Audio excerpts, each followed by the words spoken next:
말씀 나누고자 합니다. 지금 사도행전 이제 7장 스데반의 설교가 계속해서 이제 이어지고 있는 것입니다.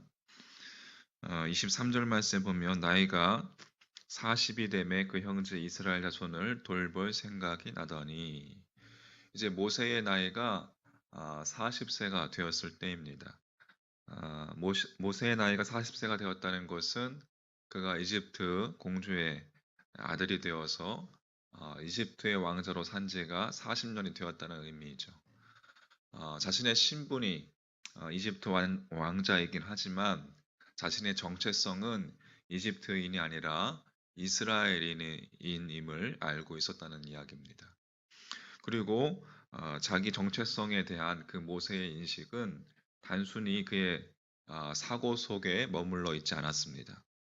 자, 24절 말씀에 보면 한 사람이 원통한 일 당함을 보고 보호하여 압제받는 자를 위하여 원수를 갚아 애굽 사람을 쳐 죽이니라. 한 이스라엘 노예를 심하게 학대하는 이집트인을 원수로 여기고 그를 쳐 죽여 버렸습니다. 이집트 왕자인 모세가 자신을 이스라엘 노예와 동일시하고 있었어요. 겉모습만 이집트 왕자였을 뿐 실제로는 이스라엘 노예를 학대하는 그 이집트인을 원수로 여길 정도로 모세는 히브리인이었습니다. 자, 그 다음 25절 보세요.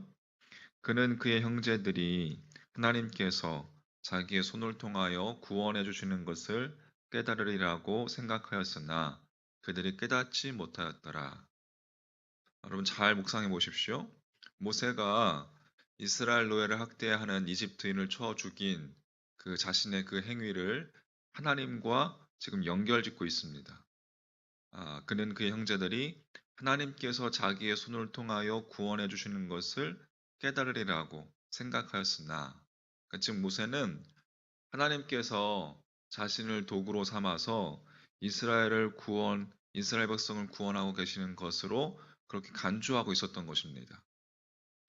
우리는 모세가 보통 80세가 되어서 시내산에서 소명을 받을 때에 비로소 하나님을 알게 되었다고 그렇게 알고 있지만 본문은 자세히 묵상해 보면 모세가 이집트의 왕자이던 그 시절에 이미 하나님을 알고 있었음을 밝혀주고 있습니다.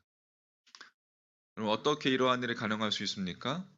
40세가 되기까지 이집트의 그 왕궁에서 왕자의 신분으로 정말 제왕 교육을 받은 그 모세가 어떻게 이스라엘 노예를 자신의 동족으로 여기고 하나님을 아는 이스라엘인으로서의 정체성을 지닐 수 있었을까요? 이스라엘 사람들은 아기가 3살이 되기까지 어머니의 젖을 먹었습니다. 경우에 따라서는 5살에서 7살까지 그렇게 젖을 먹이기도 했던 것으로 알려지고 있습니다. 모세 역시 히브리인이었던 만큼 예외가 아니었을 거예요. 생모의 품속에서 생모의 젖을 먹으며 자랐습니다. 여러분, 그 생모가 누구입니까? 사내아이가 태어나면 반드시 죽이라는 이 바로의 명령을 어기고 오직 하나님만을 믿는 그 믿음으로 아이의 생명을 목숨을 걸고 지켜낸 믿음의 부모들이었습니다. 믿음의 여인이었습니다. 자신의 품에 안긴 그 아이에게 아이의 정체성이 누구인지, 또 앞으로 이집트의 왕궁에서 왕자로 살면서 하나님의 도구로 무엇을 하며 또 어떻게 해야 할 것인지 매일 그 심령 속에 되새기며 아이를 여러분 키우지 않았겠습니까? 모세는 양자로 왕궁으로 옮겨진 뒤에도 모든 면에 걸쳐서 누구보다 능한 사람이 되었습니다. 자신이 누구이며 또 무엇을 위해서 살아야 할 것인지를 바르게 인식하고 있던 그 모세가 자신에게 주어진 그 왕궁에서의 그 교육이 최선의 그 기회에 최선을 다한 결과였습니다. 그리고 마침내 40세가 되었을 때에 모세는 이집트인이 자기 동족을 심히 학대하는 것을 보았어요. 그렇게 그리고 그렇게 모세는 자기 동족을 괴롭히는 이집트인을 손으로 쳐 죽여버렸습니다. 그리고 이스라엘 백성이 자신의 그 행위를 하나님께서 자신을 도구 삼아서 이스라엘 백성을 구원해 주시는 것으로 그렇게 받아들이리라 모세는 기대했습니다. 그러나 이스라엘 백성들은 전혀 그렇게 받아들이지 않았습니다. 우리가 아시다시피 그뿐만이 아니었죠. 이튿날 오늘 읽었던 본문, 오늘 읽은 본문 아니죠. 다 내일 이제 나올 텐데, 그렇죠? 오늘 읽었군요. 네. 27절에 26절, 27절에 이튿날 이스라엘 사람끼리 싸울 때에 모세가 와서 화해시키려 하여 이르되 너희는 형제인데 어찌 서로 해치느냐 하니 27절에 그 동물을 해친 사람이 모세를 밀어뜨려 이르되 누가 너를 관리와 재판장으로 우리 위에 세웠느냐. 이 이튿날 노예 두 사람이 서로 다투는 것을 목격한 모세가 끼어들었어요. 그 형제끼리 싸우지 말고 화해할 것을 그렇게 이야기했습니다. 그러나 이스라엘 노예들이 모세의 말을 듣기는커녕 도리어 모세를 밀쳐내면서 누가 너를 우리의 재판장으로 세웠느냐? 응? 어제는 이집트 사람을 죽이더니 오늘은 우리를 죽일 참이냐라고 그렇게 덤벼 들었습니다. 어떻게 이럴 수 있습니까, 여러분? 모세의 공식적인 신분은 이집트 왕자입니다.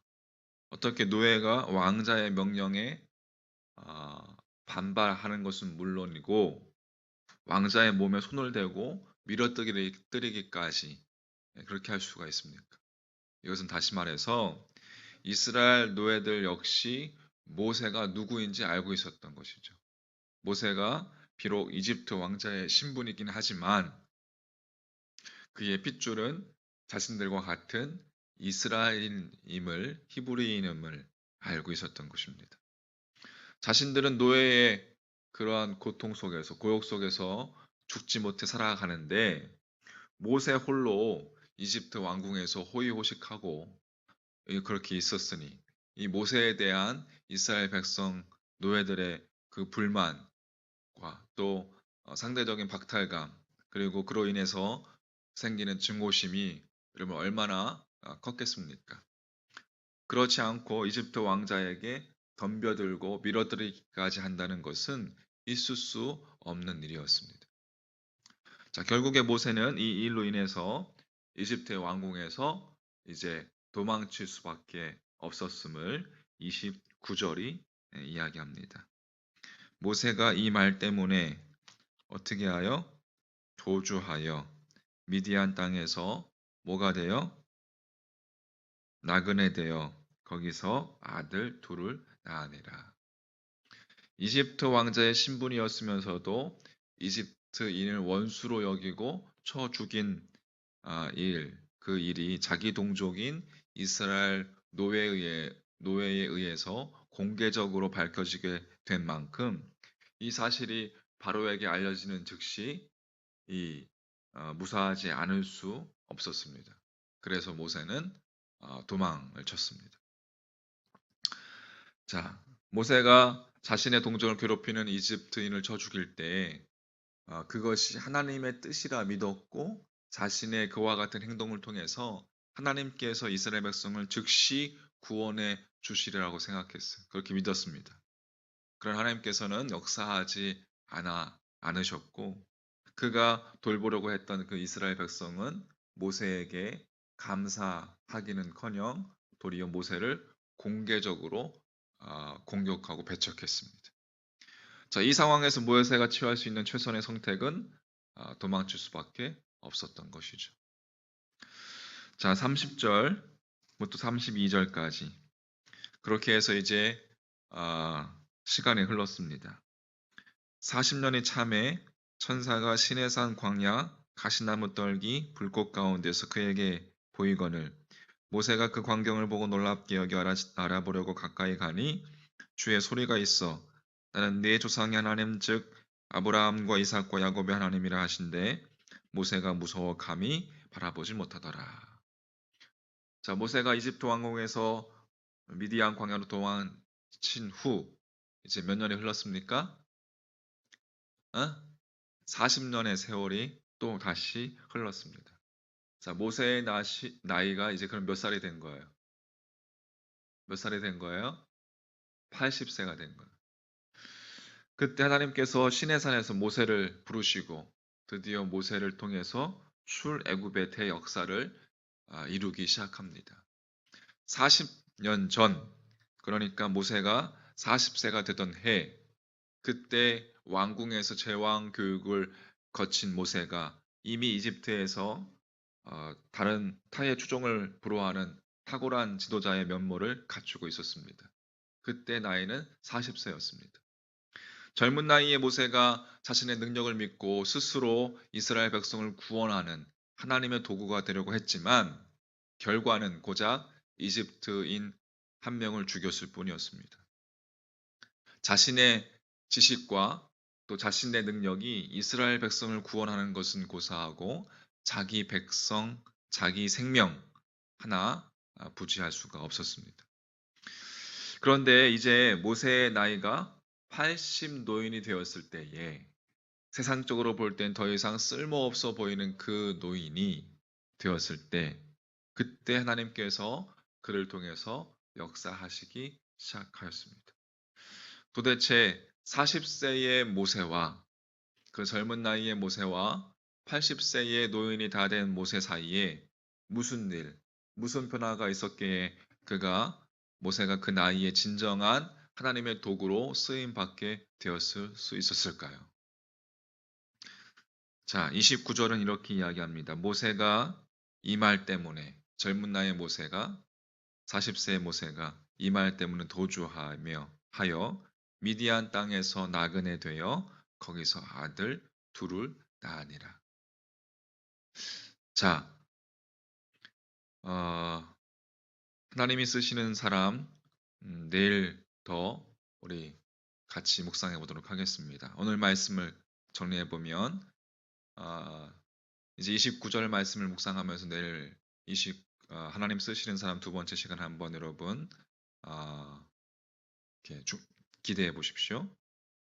자, 정리해 보면 우리는 나의 힘과 나의 능력을 구비할 때 하나님의 도구로 쓰임 받을 수 있다고 생각합니다.